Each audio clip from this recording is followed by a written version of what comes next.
What's up, YouTube? This is Mike here, the Transforming Toy Box, bringing you another vlog. So, yeah, it's a log on a video. That's pretty much what I think the deal is. Vlog number 10. We're at number 10. What do you know? We made it this far, everybody. Everything else is gravy from here. Anyways, let's start things off with a few subscriber shoutouts. As I did last time, we're going to do 3 of them. The first one has to go to a friend of mine here on YouTube, a subscriber, Big Daddy Darth. Always comments on my videos, and a while ago he sent me a message. Let me see if I can actually find that message, because it was a good one. Alright.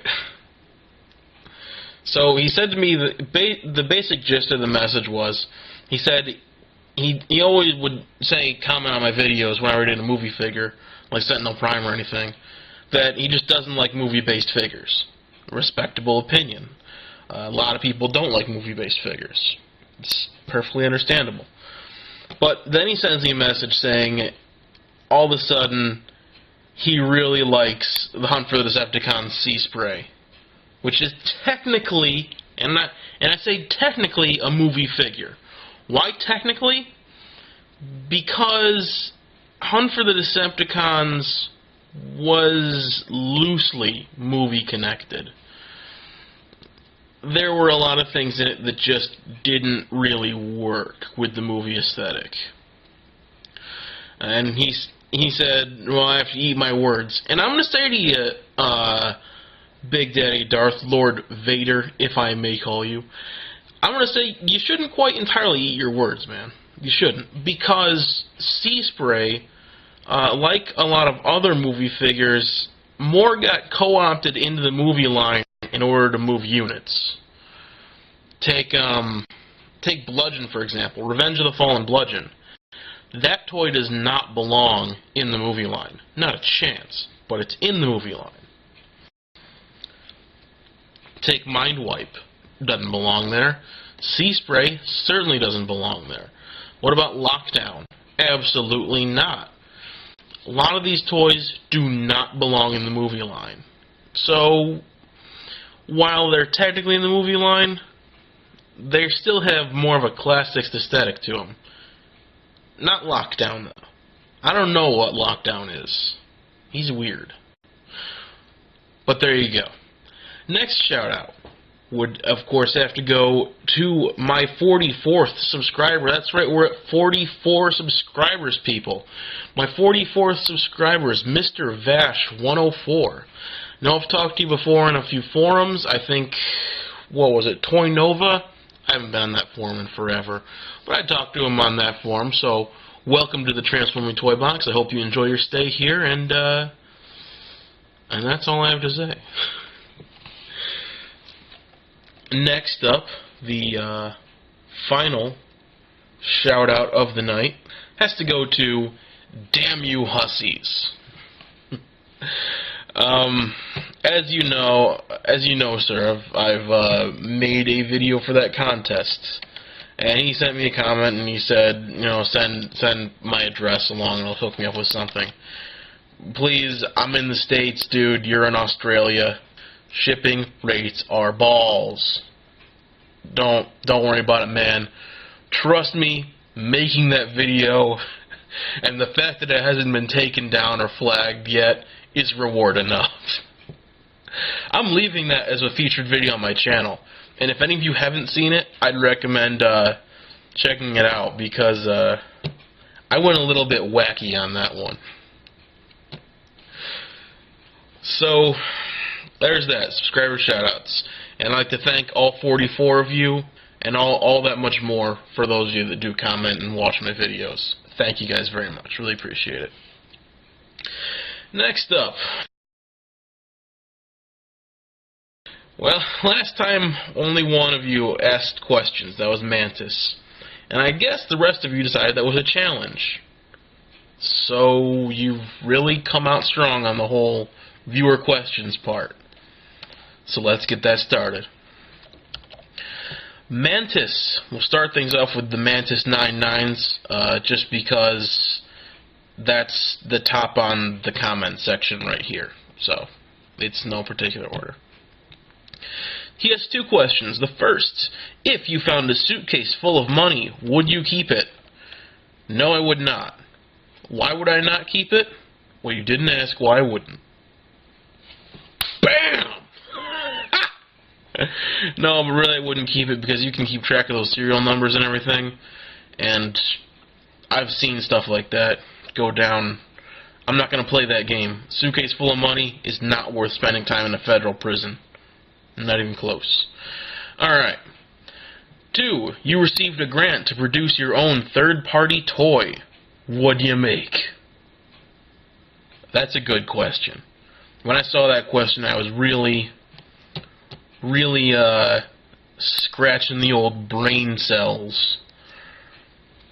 If I received a grant to produce my own third-party toy, I'll tell you what I'd produce. I'll tell you exactly what I'd produce. Masterpiece Soundwave.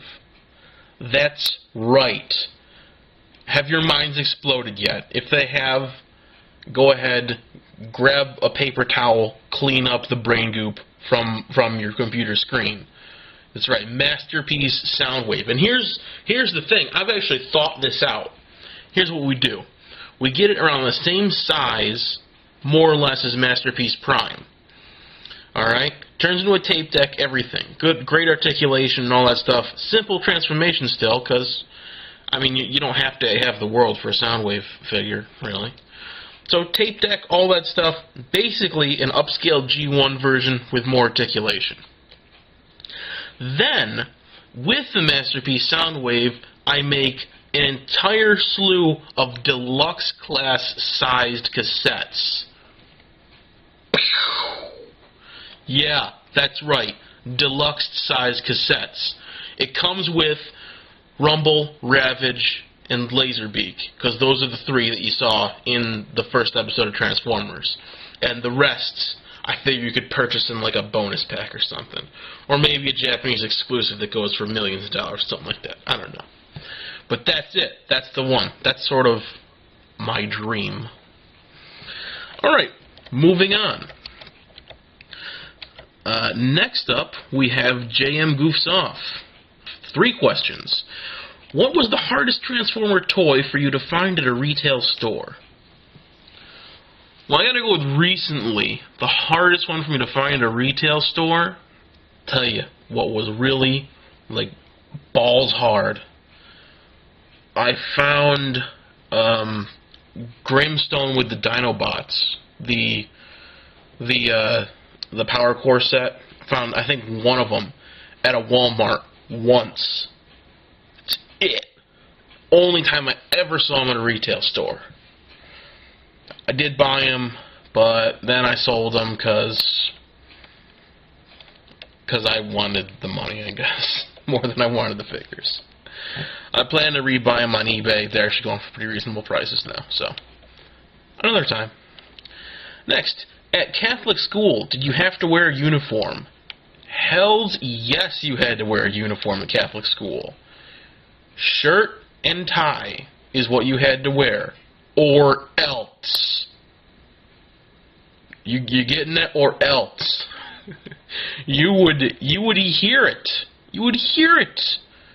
You wore that tie all the way up, full. No, they used to call it, if you wanted to loosen it up a little bit, they call it wearing it half-mast, and they'd say, you pull that up. You pull that biatch up, you pull it up. Tuck in your shirt. You make sure your belt's threaded through every loop. Make sure your shoes are tied. You better be wearing dress shoes, boy. You better be wearing dress shoes or you're going to have a problem up in here. Catholic school is scary, man. Catholic school is scary. 4 years of that. 4 years. Closest thing to prison without going there. I don't really know what it's like to go to prison, but if I did what Mantis wanted me to do and picked up that suitcase, I would know what it's like to go to prison. Don't try and set me up, man. Got my eye on you, dude. My eye on you. Not really. It's all good, man. Anyways, yeah, Catholic school is scary. Don't recommend it. Alright, next, what are my thoughts on the Seacons? Meh. It's my thoughts. Meh. Okay. Not gonna get them, but meh. Okay. Now, next, some new questions from, one of my favorite subscribers that I can't pronounce their name still. Right here. Not even gonna try. Not even gonna try to offend you or anything by pronouncing it because I can't. So it's right here. First, my Holy Grail. My current Holy Grail. Current, right now, as we speak. At the moment, I'm thinking MP10, the next Optimus Prime, just because it comes with a trailer and everything. It's more in scale. And I haven't really decided on it fully, but preliminary reports say that MP10 is the next big dog on my list. Whether I get it or not, we'll see. Second, favorite fast food, A&W. Absolutely A&W. Best chili dog ever. In fast food. Best chili dog ever for real. Come talk to me. I'll make one. Yeah, you'll never want another one again, trust me. Alright, third. What's my favorite G1 character? Gonna cop out here. Gonna cop out. Optimus Prime. G1 Optimus Prime. Yeah. I mean, I've got others besides him, but Optimus Prime's probably at the top because, I mean, as a kid he was friggin' bigger, larger than life, you know? Yeah, that's that. This one from Moko806. How many Transformers do you have altogether? He said he's very interested to find out. I'll tell you, I was very interested to find out too. At the time he asked me this question, I didn't even know. YouTube, I am currently at a staggering 405 Transformers. There are 405 toys in my house. That is insanity. What am I doing with 405 toys? I know other people have, like thousands or something, but 405 is huge for me. You gotta understand that. That's big, man. Whew, crazy. 405. And I'd like to thank you, Moko, for asking that question because I was curious to know almost as much as you are. I just needed to stop being lazy and actually count the darn things. So there you go. So, next is V-Decepticon. His question is, what would be your weapon of choice as a Transformer? Megatron Fusion Cannon. Not Galvatron Fusion Cannon, Megatron Fusion Cannon. I'm talking the Fusion Cannon that's bigger than my arm. Yeah, I like that. I like Optimus Prime, I love the laser rifle and everything, but when it comes to pure weapon, Megatron's Fusion Cannon is just iconic. Gotta go with it. Okay, next up we have Big Daddy Darth asking some rather big questions. Favorite childhood Christmas present? We had this thing back when I was kids. You hear the Tommy train before?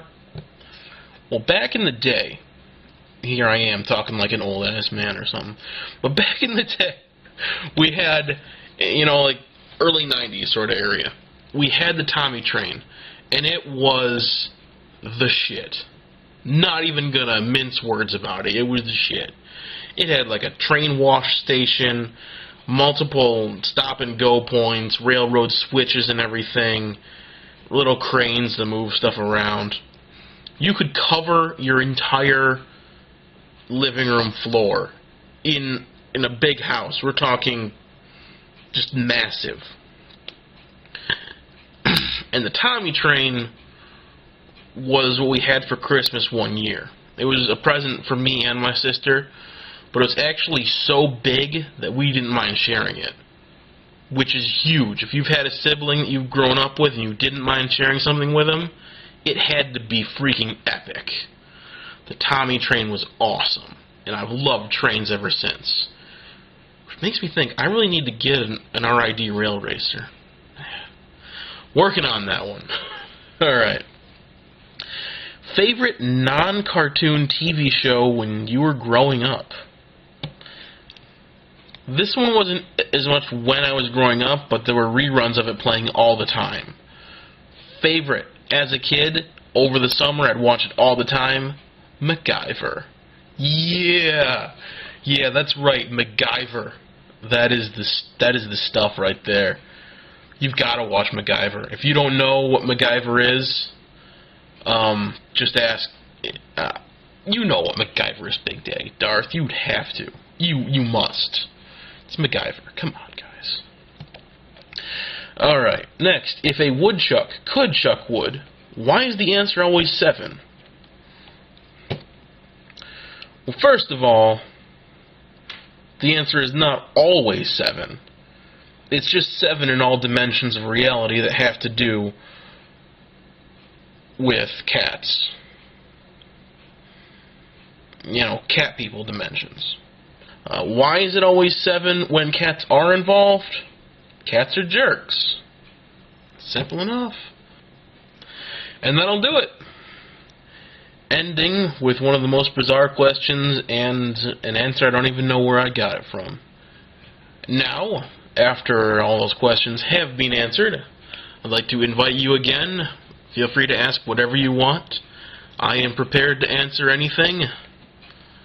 At least I hope so. I know you guys will never, will always be sure to surprise me on something. This was a good round, guys. Yeah, this was a good round. Next up. Well, I've got a couple of them planned. Nothing in stone yet, of course. But I'd like to do one more subscriber-dedicated review. This one's going to be interesting for sure. And then the next one, I'm going to do something a little bit off track and do a dedication to one of the early reviewers that I used to watch before I made videos, and a guy that sort of got me into posting videos myself. So a little bit of personal history on YouTube. So hopefully you'll all enjoy it.